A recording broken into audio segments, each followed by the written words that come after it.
You ever meet a family that looks like they stepped right out of a catalog? Big house with ivy crawling up the bricks, a backyard grill that gets fired up every summer, two golden retrievers, and laughter echoing off the picket fence? That was us, or at least, that's what everyone thought. We lived in a quiet cul-de-sac, the kind of place where every lawn is edged to perfection and everyone waves at each other whether they like you or not. My parents, Laura and Greg, were staples of the community. She ran the PDA with the efficiency of a Fortune 500 CEO, and he coached Little League like it was his life's mission. And then there were the two daughters, Emma, the older one, quiet, observant, always with her nose in a book, and Lily, the younger, with curls that bounced when she giggled and a talent for getting everything she ever asked for. You see, from the outside, we were normal. Better than normal. The kind of family people wanted to invite to dinner parties or copy off of come Christmas card season. Our fridge was plastered with Lily's art projects, her participation ribbons, her Star of the Week certificates. Emma's achievements? They were there too, on the hard drive of a laptop in her room, or crammed into a drawer somewhere, filed away with tax receipts and old coupons. But like I said, I'm not here to paint you a fantasy. I'm here to tell you about the cracks under the wallpaper. The ones no one sees until the house starts falling apart. Emma was 5 years older than Lily, and from the day Lily was born, everything shifted. The energy in the house tilted like someone adjusted the lighting and didn't tell Emma. Where once there were bedtime stories and scraped knee kisses, there were now harsh glances and muttered criticisms. Not obvious, not enough for the neighbors to catch on, but it was there, in the way Greg would sigh when Emma asked for help with her science fair project, or the way Laura's face tightened when Emma walked into the room without makeup. I used to watch Emma sometimes when no one else was paying attention. She'd be sitting in the kitchen, helping with dinner, moving as carefully as a guest in someone else's house. She never raised her voice. Never broke a rule. And yet, it was like she had to earn her right to breathe air that Lily just got for free. When Emma turned 12, she asked for a telescope. She loved the stars, used to sneak out to the roof to watch meteor showers. Laura said it was too expensive, that maybe next year. That same Christmas, Lily got a brand new iPad and a full pink princess bedroom set, even though she was still barely out of pull-ups. But I'm getting ahead of myself. Because in the beginning, even Emma didn't seem to notice. Or maybe she did, but she thought it would pass. That she just had to try harder, be better, quieter, smarter. That if she could just earn their love, it would finally feel like love. But love shouldn't be a contest. And Emma? She was playing a game rigged against her from the start. If there was one thing Laura and Greg were good at, it was pretending everything was perfect. We'd have these Sunday dinners, roast chicken, mashed potatoes, perfectly ironed tablecloth, and crystal glasses brought out for no real reason other than appearances. Everyone had a seat. But only one person had the spotlight. Lily. She didn't even have to try. She just was. Golden-haired, dimple-cheeked Lily, who could throw a tantrum in a grocery store aisle and somehow end up with a new toy by the time they reached the checkout. She'd trip over her own feet in a school play and still get flowers. Hell, she once scribbled a stick figure drawing of the family and it got laminated, framed, and hung in the hallway like it was a damn Monet. Emma, meanwhile, would win a writing contest, first place out of 5 schools, and the certificate would vanish into a drawer before dessert. No bragging rights, no fridge magnet, just a polite nod and a "that's nice, sweetheart." You could see it in her face every time, how she'd paste on a smile, eyes darting toward Lily, who was busy showing off her latest TikTok routine or bragging about some influencer's merch she just had to have. Greg called it, just how families work. Said older kids were supposed to be more independent. That Emma didn't need as much because she was mature. That Lily needed more attention because she was still developing. But the truth was uglier than that. Somewhere along the way, they decided Lily was the star. And Emma? She was just stage crew. Birthdays were the worst. Lily got these themed parties, ballerina one year, a unicorn spa the next. I mean, they rented miniature horses once. Meanwhile, Emma's 16th birthday came and went like a whisper. A sheet cake from the grocery store, 3 half-hearted candles, and no one even bothered to ask her what she wanted. I remember her sitting at the end of the table, shoulders a little too square, like she knew if she slouched even an inch she'd disappear entirely. What always got me wasn't the neglect. It was the indifference. Like they didn't even realize they were doing it. Or worse, like they did, and just didn't care. But Emma? She never lashed out. Never threw a fit. She just got quieter. Spent more time in her room. She started volunteering after school, stacking her schedule so full there was barely time to breathe. Greg joked that she was trying to pad her college apps. Laura said she was too driven, that she needed to be more like Lily, take things easy. She never argued. Never raised her voice. Not then. But you could feel something building behind her eyes. A pressure. A silence that wasn't surrender. Emma wasn't the type to explode. She was the type to wait. And one day, they were going to find out just how good she was at waiting. There's a strange kind of rhythm in families like ours, predictable, rehearsed, almost like theater. Every Sunday, we went through the motions. Pancakes in the morning, church by 10, family lunch by noon. Laura would hum some 80s song while flipping bacon. Greg would grumble about traffic even though the church was 4 blocks away, and Lily? She'd breeze through the day like the sun rose just to light her path. And Emma? She moved like a ghost. She still smiled. Still helped set the table and clear the dishes and fold napkins into those neat little triangles Laura loved so much. But it was like she existed just outside of frame present, but not really seen. You'd think maybe she liked it that way, but you'd be wrong. She wanted their attention. She just stopped expecting it. I remember one particular Sunday.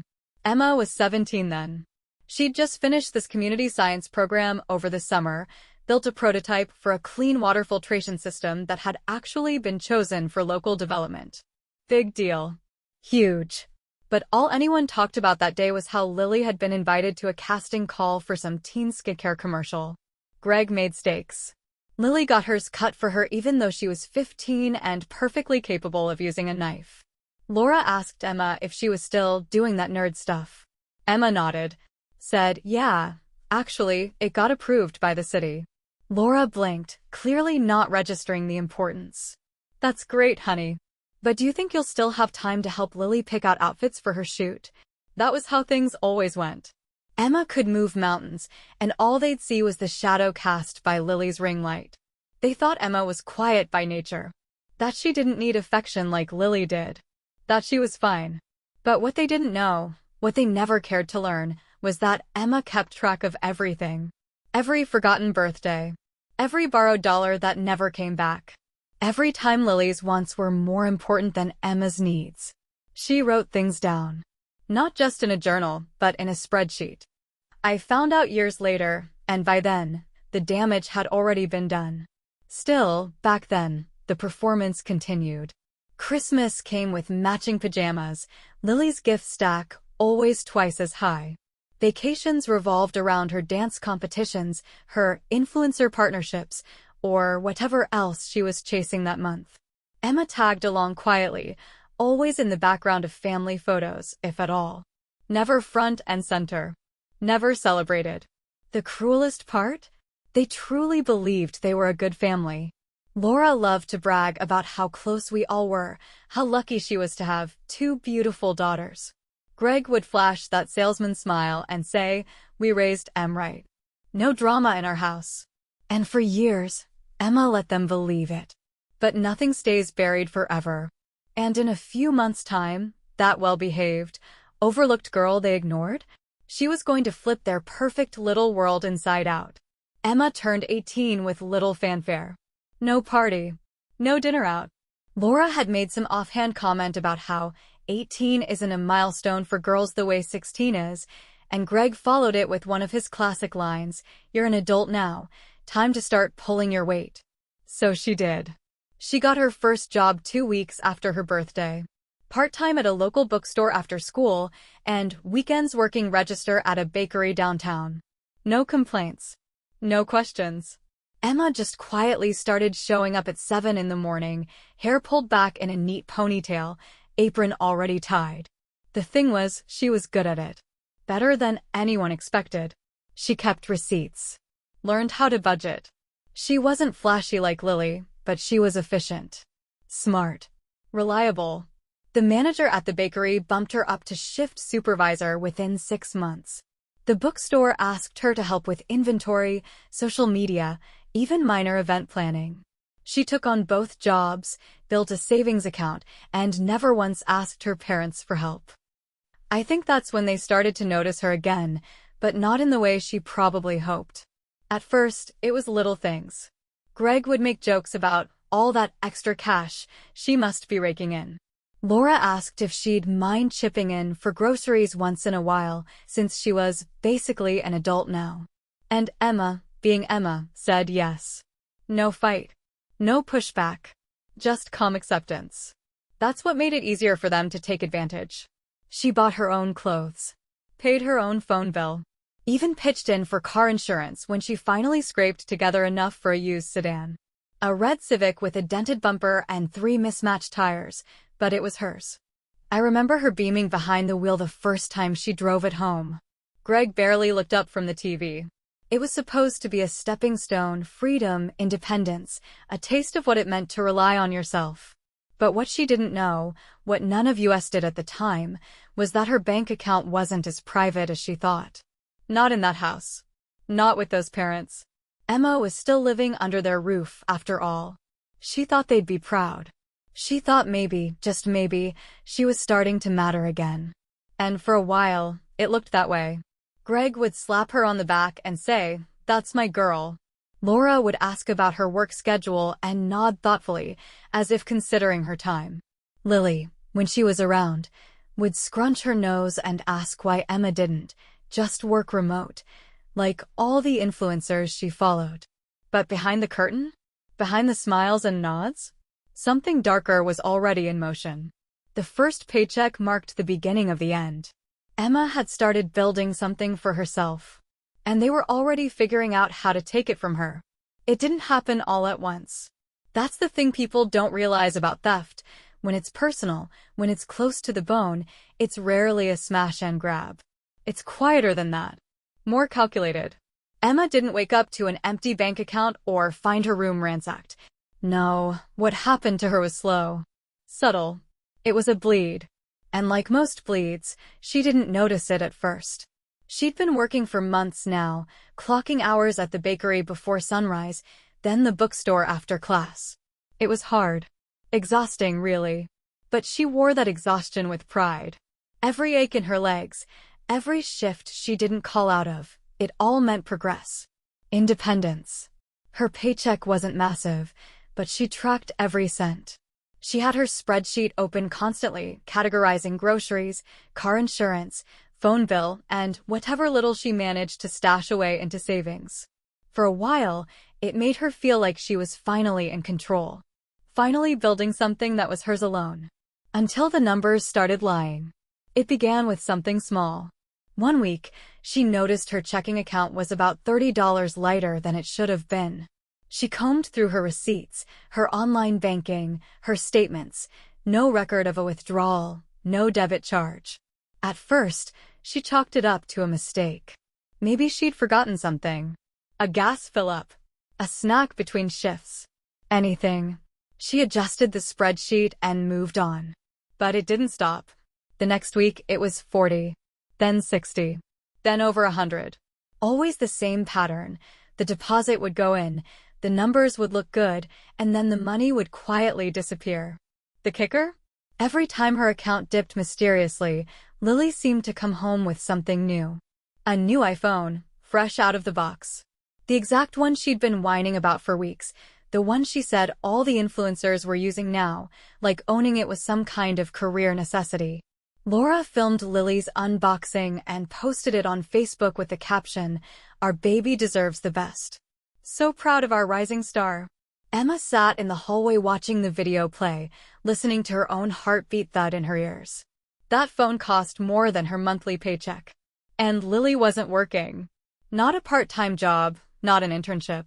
Nothing. But somehow, she kept ending up with gifts. Designer handbags, expensive shoes, concert tickets with VIP passes. One day it was a MacBook for editing videos, the next it was a spa day package. Emma asked about the money. Just once. It was early morning, she was eating toast at the kitchen counter, and Laura was washing out a travel mug. Greg was lacing up his boots, getting ready to leave. Emma cleared her throat and asked, as neutrally as she could, "Did either of you take anything from my account? Like a transfer or something?" It got quiet for a second, just long enough to notice, and then Greg scoffed like the idea was offensive. "Why the hell would we take your money? We're not criminals." Laura didn't even turn around. "Sweetheart," she said, too softly, too controlled, "if you're struggling, just say so. But don't go accusing your own parents of stealing. That's not how this family works." But that was how this family worked. The thing that chilled Emma wasn't just that they'd lied to her face. It was how convincing they were. How easily they slipped into that tone, the condescending, performative disappointment, as if she had done something wrong by noticing the truth. That was the moment the switch flipped. She realized something that would stay with her for the rest of her life. When people like that decide you're less important, they don't have to justify stealing from you. They just pretend it never happened. That night, Emma stared at her bank account again, the glow of the screen reflecting off her glasses. Another $60 gone. The statement just skipped over it like the money had never existed. She was still, silent, unblinking. And the next morning, Lily walked in with a pair of platform heels and a new necklace, dangling the price tag like a badge of honor. She twirled, showing them off. "Do you love it?" she asked their mom. "I just had to have them." And Laura, without missing a beat, said, "You deserve to treat yourself." That was it. The last nail in the illusion. Emma didn't argue. She didn't cry. She didn't accuse anyone again. She just nodded, smiled politely. And in her mind, she started a new spreadsheet. Not for money this time. This one was for payback.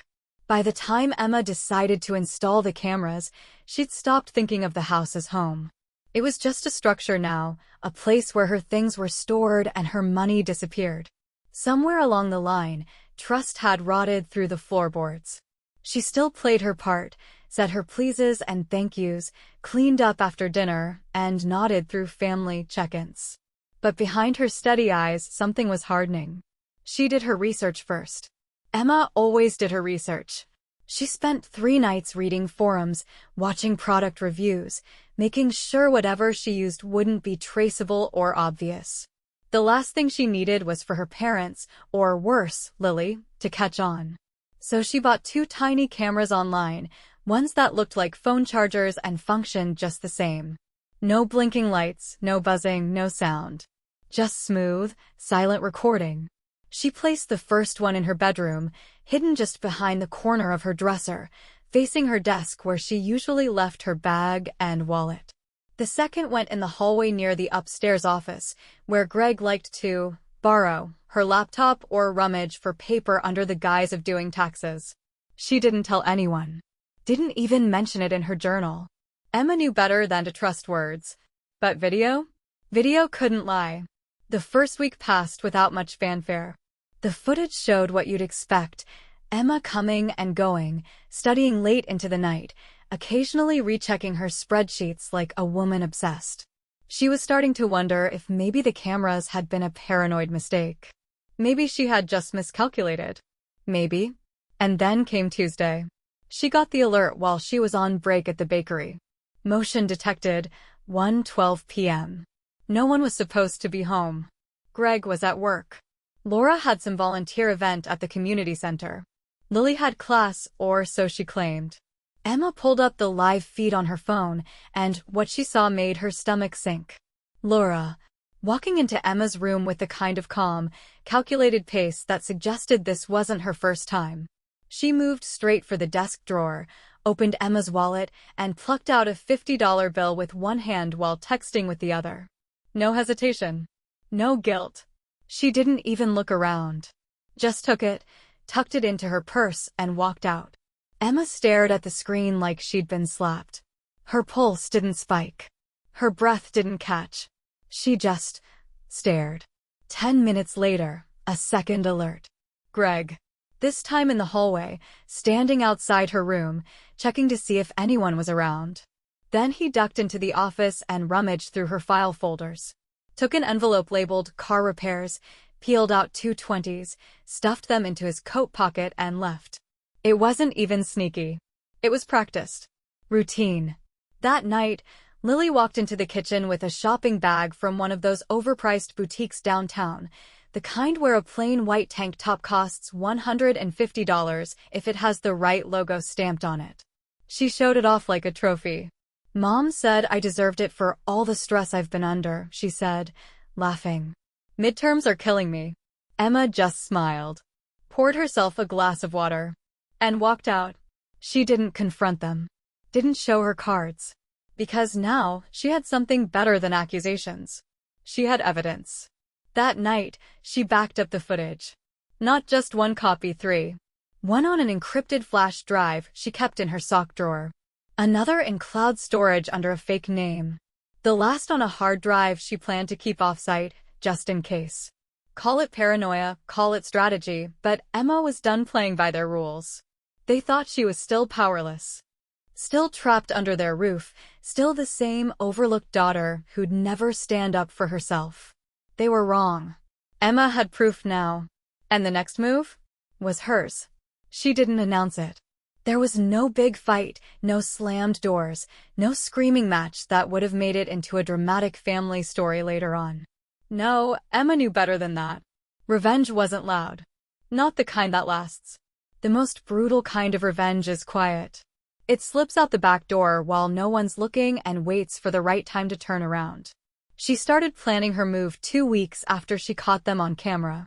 Every lunch break, every moment alone at the bookstore, she chipped away at the logistics.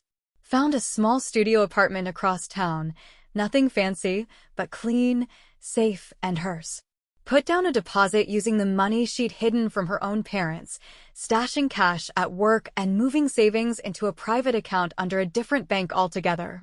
She even got a second job interview lined up, one that paid better and came with fewer questions. It took her 3 weeks to get everything in order. 3 weeks of smiling through dinner while Laura lectured Lily about brand management and Greg joked about Emma being the house accountant. 3 weeks of listening to her parents laugh and share wine bought with her stolen money. 3 weeks of Lily flaunting new accessories, new shoes, new spa treatments, none of which she paid for, all of which Emma did. And every time she bit her tongue and kept quiet, it only made her more certain. She wasn't just leaving the house. She was leaving them. The day she moved out was a Saturday. She'd picked it intentionally. Greg had golf. Laura had a ladies' brunch. Lily was getting a facial. No one would be home for hours. So Emma packed with surgical precision. 1 suitcase of clothes. 1 duffel with books and tech. 1 shoebox filled with backup drives, bank statements, printed screenshots, and the raw video files labeled with date and time stamps. Everything else? She left behind. Let them keep it. Let them stare into her empty closet later and realize they couldn't steal what she never gave them, herself. When Greg got home and saw her room cleared out, he didn't call. Didn't text. Laura sent a single message that evening. "Heard you moved out. Hope it works out. Keep in touch." No question marks.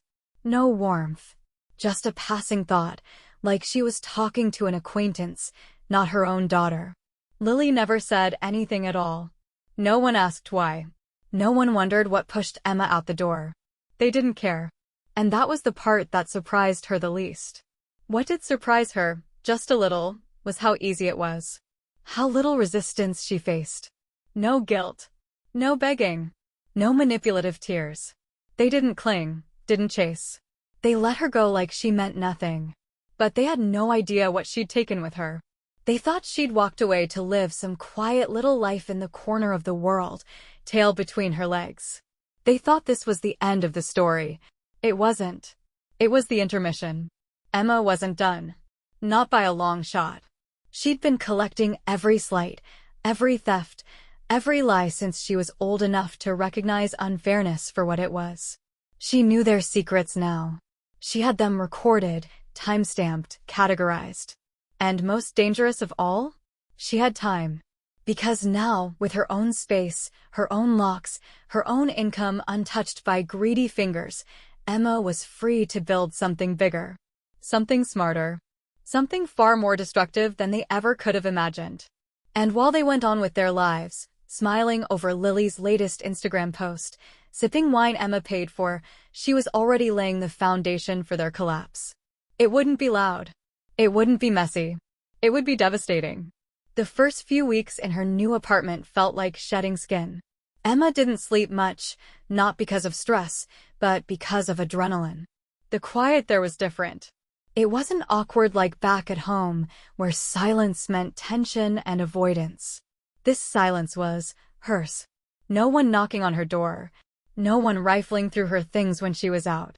No one draining her bank account like it was a shared family resource. Just stillness. Stillness and possibility. The place was small, barely big enough for a love seat, a kitchenette, and a mattress on the floor, but it was sacred. She spent the first night lying on that mattress, watching headlights sweep across the ceiling, laptop balanced on her knees, already drawing up the first draft of what would become her next life. Not a survival plan. A business plan. She'd been working for other people long enough to know how poorly they ran things. She saw the flaws at the bookstore, the inventory tracking system that was outdated, the events they missed out on because no one knew how to market them. At the bakery, it was worse. Great product, but zero online presence. Emma didn't just notice problems. She wrote them down. She fixed them. And she realized something important. She was smarter than the people in charge. More disciplined. More precise. And maybe, just maybe, it was time to stop being an employee. So she built it. Nights were for research. Mornings were for work. Afternoons were for meetings, quiet ones, behind screens, networking with local vendors and service providers who needed someone like her. She offered them results. Better systems. Digital upgrades. Social media content. Marketing strategies that actually converted. At first, she charged pennies just to build a portfolio. But by the end of month 2, those pennies turned into bills. By month 4, she had her first retainer client. By month 6, she quit both jobs. Her parents didn't know. Neither did Lily. As far as they were concerned, Emma was probably waitressing somewhere, barely making ends meet. Maybe they thought she'd come crawling back eventually, ask for forgiveness, ask for help. She let them believe that. It was safer that way for now. Emma opened her LLC at the beginning of the new year. Chose a sleek, minimal name. Built a clean website. The business grew faster than she expected. Referrals, partnerships, consultations. Her calendar filled up with calls and pitches, her inbox stacked with subject lines like, "Can you take on another project?" and "Heard great things, let's talk?" She didn't spend a cent she didn't need to. No designer bags. No new phone. Her clothes were the same thrift store basics.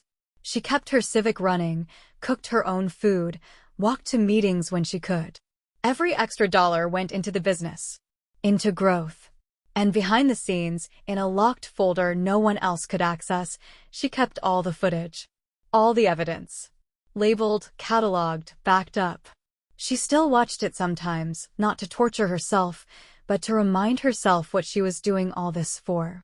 Every time she saw Laura rifling through her wallet, or Greg pocketing money from her desk, or Lily unboxing another luxury item paid for with her labor, something inside her sharpened. She wasn't bitter. She was focused. Focused on scaling. Focused on securing. Focused on building something so large, so powerful, that when the day came for her to turn around and look them in the eye again, she wouldn't need to scream. She'd let her success do the talking. They didn't know it yet, but the girl they overlooked, the one they stole from, mocked, and used, was about to become untouchable. And when she finally made her move, there'd be no shelter left for them to crawl into. The number didn't hit her all at once. It crept up in stages, first 5,000 in a month, then 10, then 15. A partnership with a regional brand pushed it even further, and a web development retainer came through the same week. Emma had been watching it build like a tide, slow, steady, and undeniable. But when the dashboard lit up with a total annual income north of $1.2 million, she didn't cry. She didn't even smile. She just sat there in her tiny studio apartment, fingers hovering over the keyboard, eyes fixed on the screen, heart beating slow and calm. Like she knew this was only the beginning. The business had scaled fast. What started as solo freelancing morphed into something real, a boutique consultancy, then a digital agency. She hired 2 assistants, then a project manager. Everything operated remotely, tight and efficient. Clients doubled. Her waitlist grew longer. People started using her name in investor meetings. And when she walked into networking events now, people stood up to greet her. And yet, Emma still lived in that same modest apartment. Still drove the same beat-up Civic. Not because she couldn't afford better, but because she understood one thing most people didn't. The longer you let people underestimate you, the sweeter the moment when the mask finally comes off. Her parents hadn't heard from her in almost a year. Neither had Lily. There had been a few texts early on, passive little jabs cloaked in faux concern. Laura, hope your little apartment is working out, sweetie. If you need help paying bills, you know you can ask. Greg, don't be stubborn, Em. We're still family. Come visit sometime. Lily misses you. Lily, heart emoji. Emma had never replied. Not once. But they hadn't blocked her. Which meant they could still see her profile photo. Still see the occasional update. A single LinkedIn post congratulating her company on landing a 6-figure contract. A feature in a local entrepreneur roundup. A vague article about a fast-growing agency founded by a young woman with an iron focus and a memory like a vault.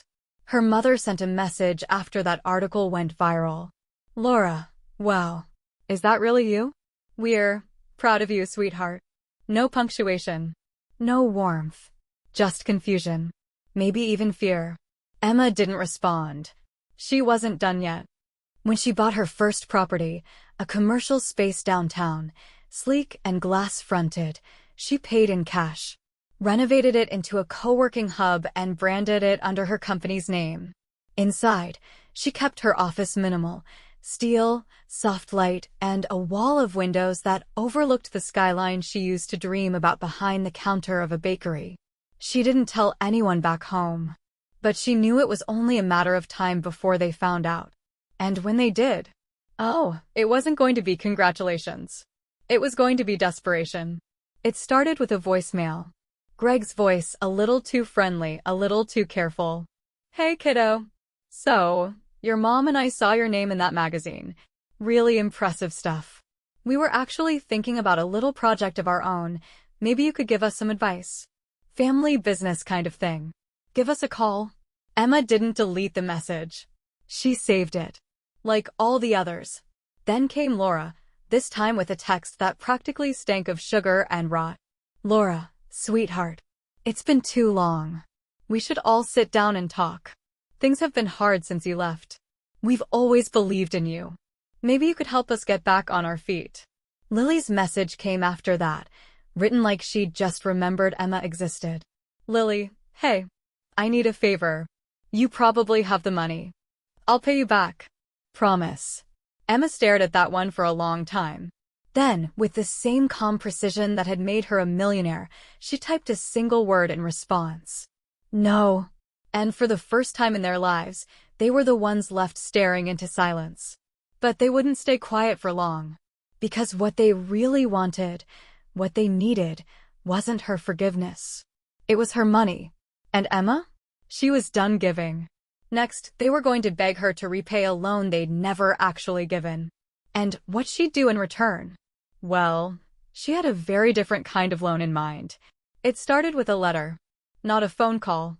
Not a visit.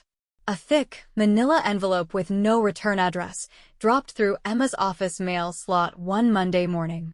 She knew the handwriting immediately. Her father's slanted, hurried, like he was always running out of time. Inside, 3 pieces of paper stapled together.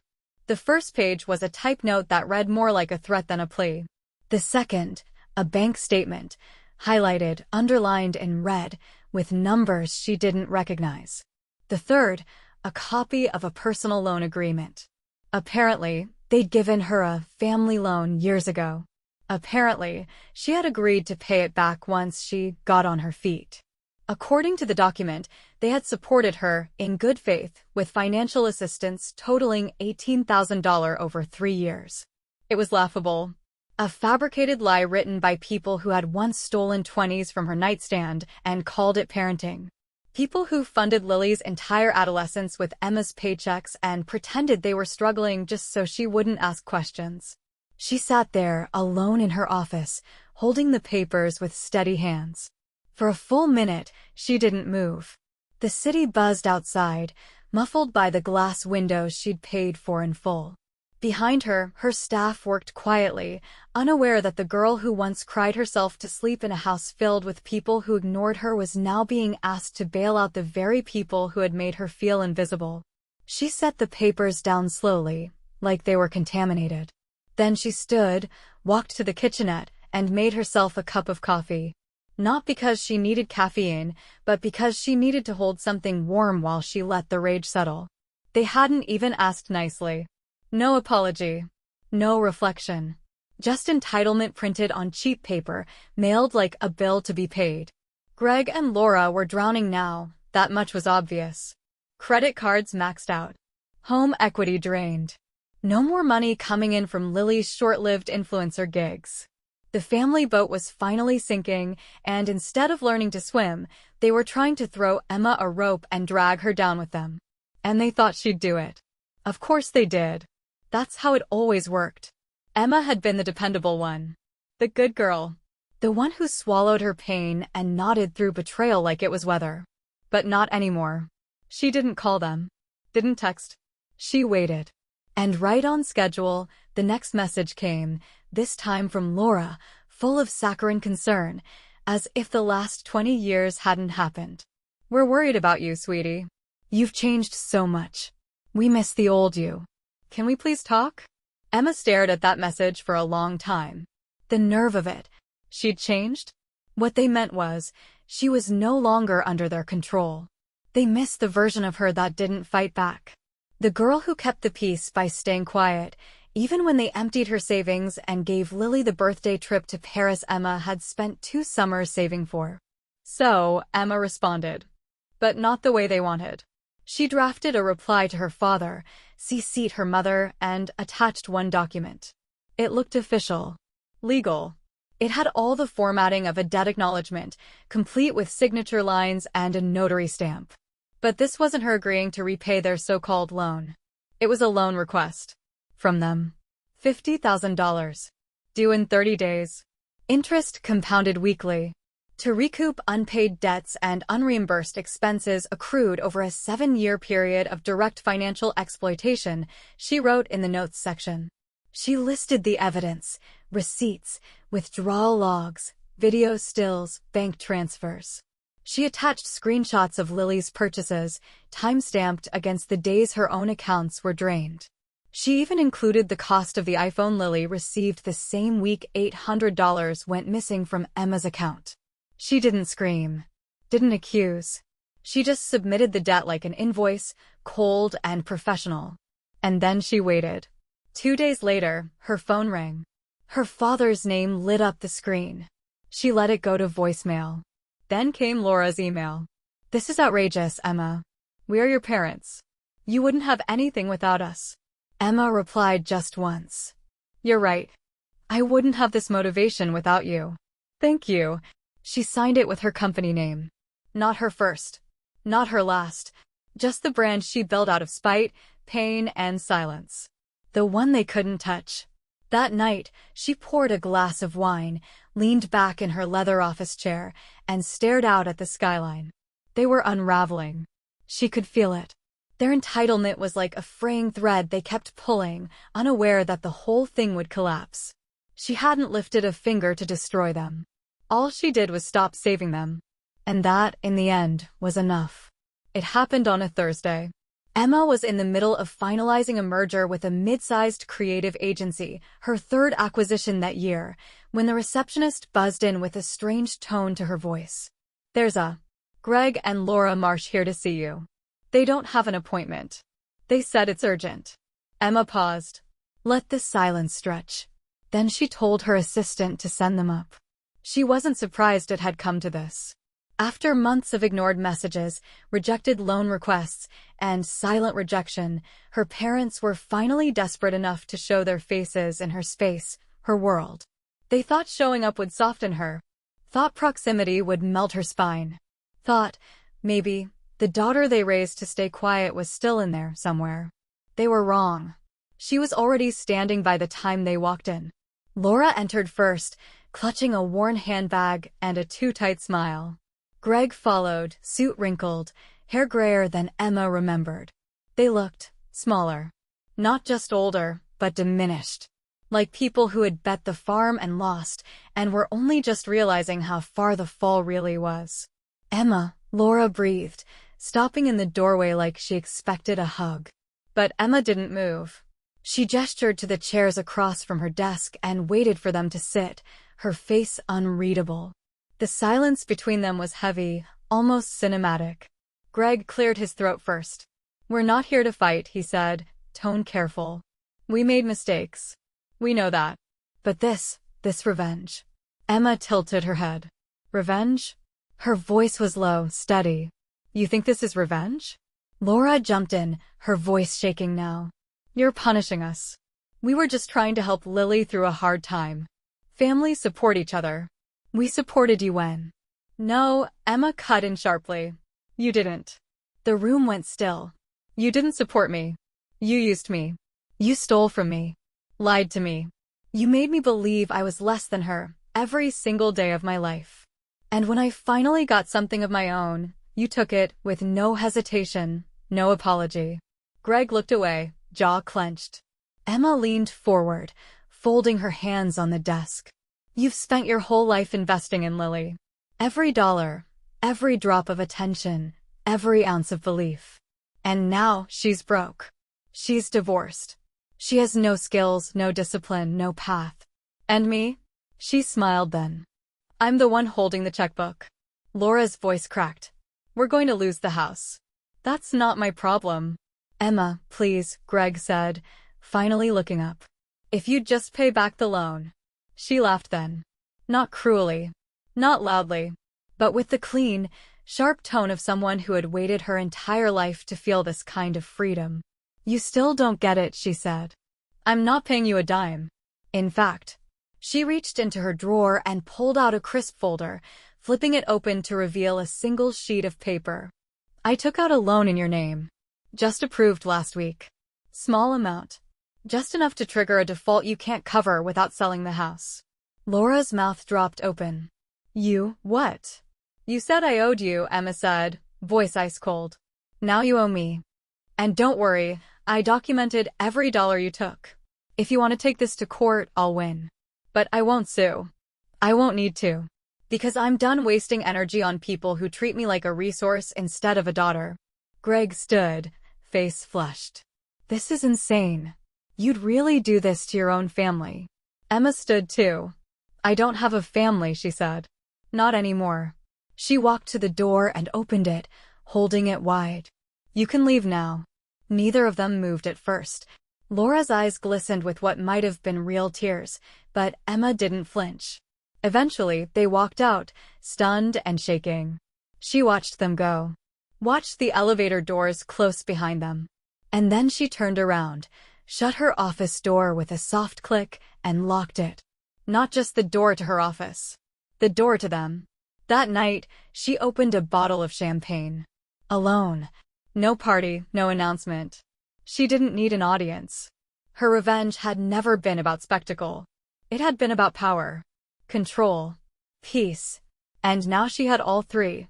She sat on her balcony, watching the city lights flicker below, and let the silence wrap around her like armor. Because this was what freedom sounded like.